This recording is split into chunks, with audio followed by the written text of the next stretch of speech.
Iya, seriusan.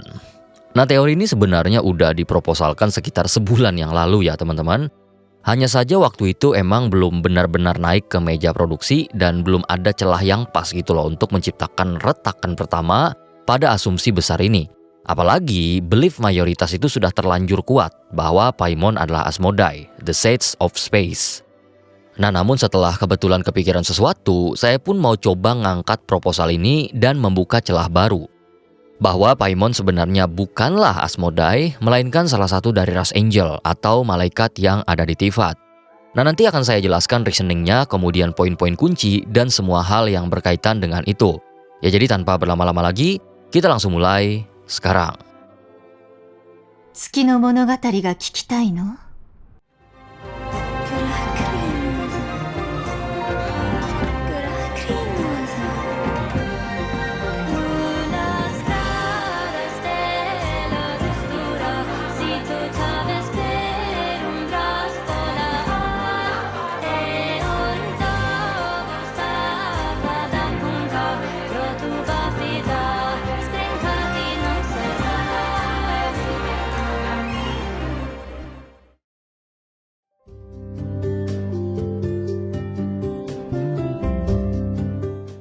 Nah, penting untuk ditekankan ya teman-teman bahwa saya tidak berada pada posisi membantah atau menolak teori bahwa Paimon adalah Asmodai. Ya, karena sebagaimana prinsip yang biasanya saya pegang, selama belum ada konfirmasi resmi dari Hoyo, semua kemungkinan tetap terbuka.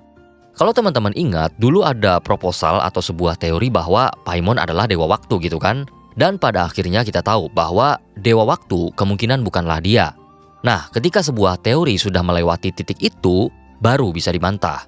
Nah, sementara teori Paimon adalah Asmodai belum sampai tahap tersebut, maka belum ada alasan untuk membantah kemungkinan tersebut ataupun menutup kemungkinan yang lain. Dan karena itu saya membuka diskursus baru, mungkinkah Paimon sebenarnya bukanlah Asmodai, melainkan sekedar malaikat atau lebih tepatnya salah satu dari bangsa Seli.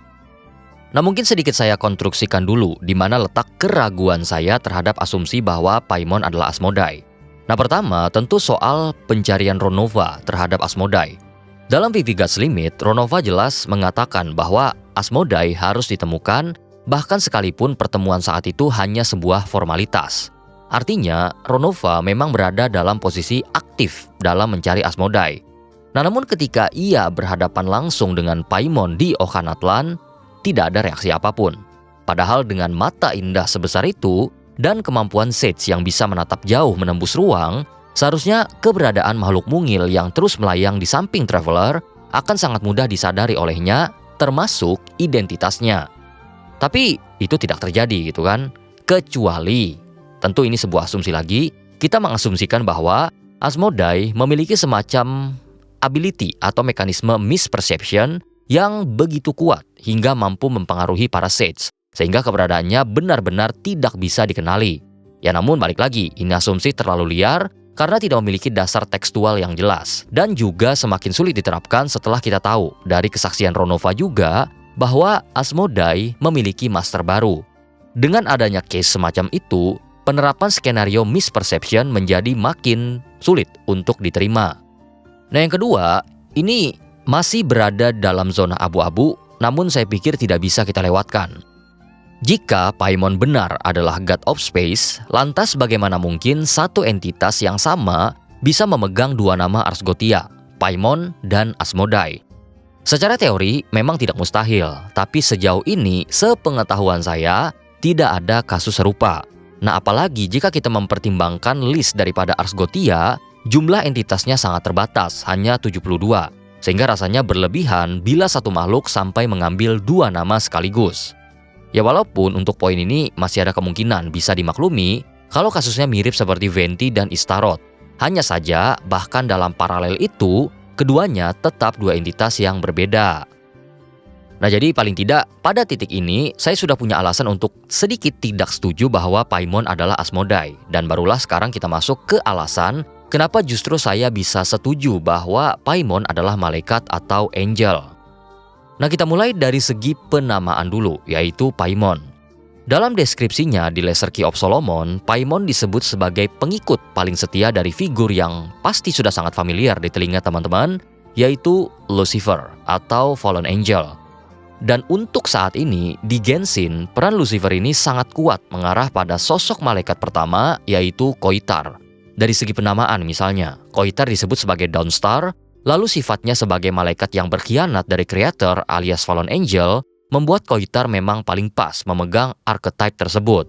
Dengan demikian, kalau kita mengikuti pola adaptasinya, Paimon sebagai pengikut Koitar, menurut saya bukanlah sesuatu yang mustahil. Nah, hanya saja perlu diingat, Genshin itu bukan tipe adaptasi yang copy-paste mentah-mentah dari sumbernya. Ya, jadi pola ini sebenarnya tidak bisa dijadikan pegangan utama. Nah, makanya pendekatan yang saya gunakan setelah ini akan kembali kepada referensi in-game yang sudah kita punya tentang para malaikat. Pertanyaannya sederhana, apakah ada ciri-ciri malaikat yang muncul pada Paimon juga? Baik dari segi rupa, kemampuan, maupun karakteristik pendukung lain yang selama ini mungkin kita lewatkan. Jadi, sebagaimana yang teman-teman tahu, malaikat atau yang sekarang lebih dikenal sebagai Selly adalah salah satu ras tertua yang ada di Teyvat. Ya, salah satu. Karena pada prayer series ke-11, dituliskan bahwa Koitar, malaikat pertama, merupakan putri pertama dari Creator God atau Heavenly Principles. Nah, tidak hanya itu, malaikat juga memiliki posisi yang sangat-sangat tinggi di bawah Heavenly Principles. Dalam prayer series dijelaskan bahwa merekalah yang memberikan revelation milik HP kepada umat manusia. Ya, jadi keterikatan mereka dengan Celestia sebenarnya sudah sangat jelas sejak awal. Hanya saja setelah dosa Koitar, ras ini jatuh secara kolektif, yang mana kutukan yang diterima oleh Koitar ternyata tidak hanya menimpa dirinya sebagai individu, tetapi berimbas pada seluruh malaikat juga. Nah, meskipun demikian, ada beberapa malaikat yang pada akhirnya mampu mempertahankan wujud aslinya, dan jejak mereka masih bisa kita temukan dalam sejarah Teyvat. Contoh paling jelas adalah tentu Nabu Malikata, kemudian Sibila, dan juga Nicole yang kemungkinan besar akan kita temui sebentar lagi. Nah, penting untuk diingat bahwa sekalipun mereka dapat mempertahankan bentuk aslinya, kutukan itu tetap melekat pada masing-masing malaikat. Ya, setidaknya dalam catatan, itulah yang dialami oleh Nabu Malikata yang disebut tidak bisa menatap langit, dan Nicole yang kehilangan suaranya. Nah, kemudian ada satu hal lain yang ikut terdegradasi dari malaikat, ya meskipun saya pribadi masih ragu ya teman-teman, apakah ini bagian dari kutukan atau sekedar romantisasi aja. Dalam finale of the Deep Galleries disebutkan bahwa wujud asli malaikat itu tidak dapat dilihat secara jelas, entah karena terlalu indah atau karena mereka memang terbuat dari cahaya. Nah, hal ini juga tergambar pada mural Dragonspine, di mana malaikat hanya divisualkan dengan siluet. Namun setelah Funerary War, sepertinya hal tersebut tidak lagi berlaku, mengingat Nabu Malikata dapat dideskripsikan dengan cukup jelas, begitu pula dengan Angel yang muncul pada Moonlit Bamboo Forest. Tapi jujur saya tidak tahu mau dibawa kemana narasi ini, mengingat masalah perwujudan itu kembali lagi siapa yang mendeskripsikannya. Nah, sekarang kita geser topiknya kepada Paimon. Ya, sebenarnya ciri-ciri atau karakteristik dari kaum malaikat ini entah kenapa juga muncul pada Paimon, setidaknya dari sudut pandang saya pribadi. Dan sekarang kita lihat dulu salah satu yang paling mudah dikenali. Mungkin teman-teman ada yang cukup ngeh dengan celestial motif pada desain Paimon. Misalnya lambang Trikwerta, kemudian ornamen yang bentuknya mirip dengan patung The Seven. Biasanya poin-poin ini dipakai untuk berasumsi bahwa Paimon punya keterikatan dengan Celestia. Dan kalau memang benar, apa yang salah dengan itu? Ya, faktanya malaikat sendiri adalah makhluk yang sangat dekat dengan Celestia, terutama pada era siklus abadi ketika mereka bertugas membawa pesan atau revelation kepada umat manusia. Nah, terlebih lagi lambang Trikwerta ini juga muncul pada Nicole yang notabene salah satu ras malaikat juga. Jadi motif celestial pada Paimon sebenarnya bisa jadi memang menunjukkan kedekatannya dengan Celestia, tapi itu juga nyambung dengan tugas yang dimiliki oleh para malaikat itu sendiri. Nah, kemudian sebenarnya saya pengen memasukkan sayap ya sebagai salah satu fitur pendukung. Hanya saja kita belum pernah melihat bentuk aktual dari sayap malaikat selain daripada mural. Nah, untuk Nicole pun hanya terlihat semacam sayap semu yang masih perlu kita dalami lebih jauh, apakah ini fitur rasnya terdahulu atau ada sesuatu di baliknya. Sehingga pembahasan sayap ini masih harus ditahan dulu sampai ada data yang lebih solid.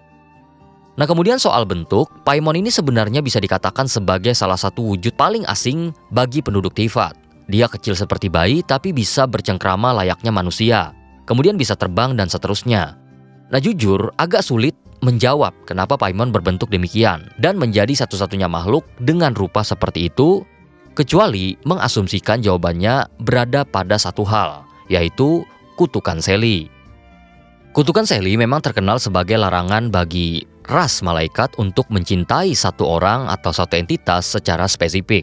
Namun ada satu klausul lain yang sempat disebutkan oleh Wolfe yang menjelaskan bahwa kutukan tersebut juga berbentuk perubahan rupa. Ada yang menjadi ular, kadal, serigala, hingga kelinci yang mengantarkan manusia ke harta karun atau Selly pada umumnya. Tapi saya pribadi meyakini bahwa transformasi ke berbagai hewan tersebut hanyalah sebuah kiasan. Yang penting adalah gagasannya bahwa kutukan bangsa Selly itu tidak tunggal, tapi beragam, dan bergantung pada hasil penimbangan malaikat itu sendiri. Nah bahkan kutukan ini tidak selalu berbentuk fisik, ada juga kutukan yang mengenai fungsi atau ability, seperti Nicole yang kehilangan suara, atau Nabu Malikata yang dikatakan tidak lagi mampu menatap langit. Nah karena itu saya curiga, jika Paimon benar termasuk ras malaikat, ia pun memiliki klausul kutukan sendiri yang mungkin mirip dengan Nicole atau Nabu Malikata.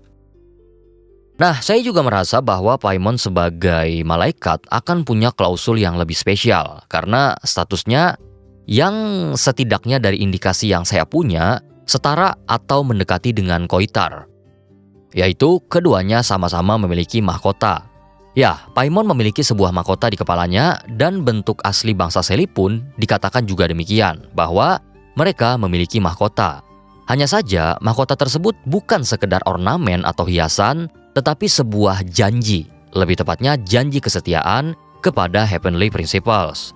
Nah ini dijelaskan pada kisah Koitar ketika Koitar menerima mimpi atau delusi dari Seutervoinen. Dikatakan pada saat itulah ia merasa bebas, seolah belenggu yang ditanamkan kepadanya itu terlepas, dan pada momen yang sama mahkota indah di kepalanya hancur berkeping-keping. Dan setelah itu, sebagaimana yang teman-teman tahu, yang terjadi setelahnya adalah pemberontakan pertama yang terbesar yaitu Hyperborea dimulai setelah itu. Nah, jika mahkota tersebut memang merupakan lambang janji atau keterikatan dengan Celestia, atau lebih tepatnya dengan Heavenly Principles, maka ini akan menjawab dua uraian tentang Paimon yang sempat disinggung oleh Enjo dan salah satu Melusine.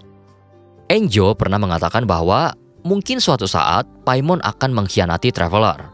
Sementara si Melusine menggambarkan bahwa Paimon seperti balon pelangi yang talinya menggantung ke atas langit. Dua pernyataan ini bila dibaca bersama memberikan kesan bahwa Paimon masih memiliki koneksi tertentu ke Celestia melalui mahkota yang ia kenakan. Ya, dengan kata lain, Heavenly Principles meskipun dalam keadaan dorman tetaplah entitas yang produktif dan berpengaruh. Dan kalau memang ada tali yang masih menghubungkan Paimon ke langit, maka bukan tidak mungkin tali itu akan kembali ditarik ketika waktunya tiba. Lalu, semisal Paimon memang ras malaikat seperti proposal kali ini, maka ada satu hal yang menurut saya bisa terjawab dan selama ini memang menjadi misteri, yaitu bagaimana cara Paimon mengajarkan bahasa Teyvat kepada Traveler. Nah, hal ini tertulis jelas pada Voice Over Traveler tentang bahasa atau language, di mana disebutkan bahwa Paimon lah yang mengajarkan Traveler bahasa Teyvat. Namun sampai sekarang kita tidak tahu bagaimana hal itu dilakukan, terutama selama 2 bulan tersebut Paimon menggunakan bahasa apa untuk mengajarkan bahasa Teyvat kepada Traveler dan dalam waktu sesingkat itu. Ya, kalau jawaban gak pakai mikir sih, tinggal jawab karena plot. Namun, saya punya alternatif jawaban, yang mana jawabannya menurut saya bukan bahasa tertentu, melainkan kemampuan ras malaikat itu sendiri. Mungkin teman-teman ada yang lupa bahwa King Deshret atau Amun pernah mendengar Nabu Malikata menceritakan kisah tentang 3 Dewi Bulan. Amun memahami isi cerita tersebut, tetapi tidak memahami bahasanya.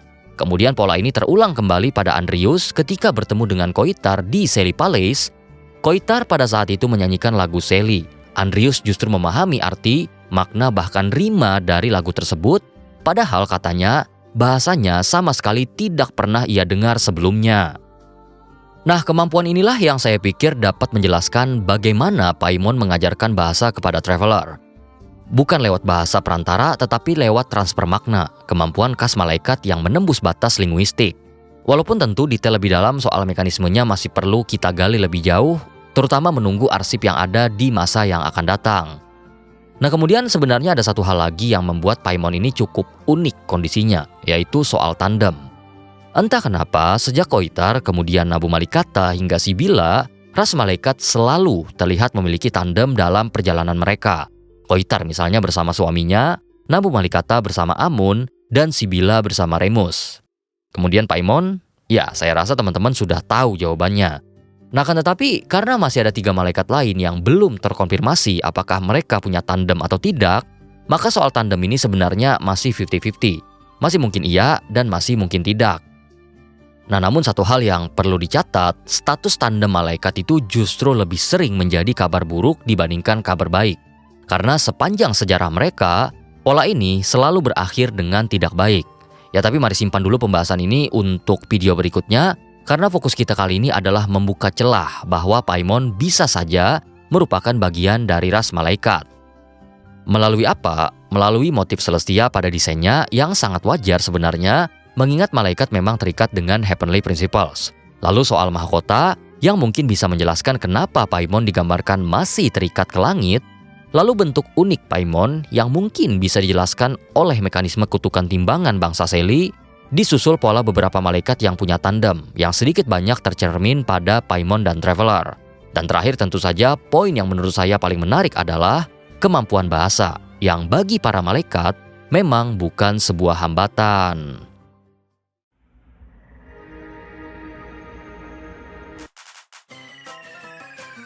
Dari semesta lore ke dunia top up. Perkenalkan, World of Top Up, layanan resmi dari tim Maspur sendiri. Tenang aja, cepat, aman, dan langsung dari World of Tivat. Silahkan kunjungi wotopup.com atau bisa cek di deskripsi. Ya, jadi sekian dulu untuk video kali ini yang mungkin sedikit melawan arus dari belief bahwa Paimon adalah Asmodai.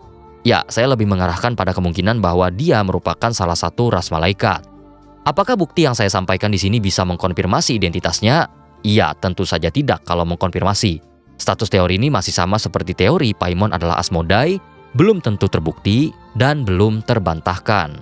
Ya, tapi paling tidak, apa yang saya sampaikan soal ciri-ciri malaikat, mahkota, dan kemampuan bahasa, itu memang tercatat di arsip yang kita punya saat ini. Jadi menurut kalian gimana? Langsung aja komentar di bawah. Kalau ada yang mau koreksi atau menambahkan, silahkan banget di kolom komentar. Selama bukan leaks atau spoiler, dipersilahkan. Kemudian saya ingin berterima kasih pada teman-teman membership, terutama para descender atas dukungannya. Thank you berat.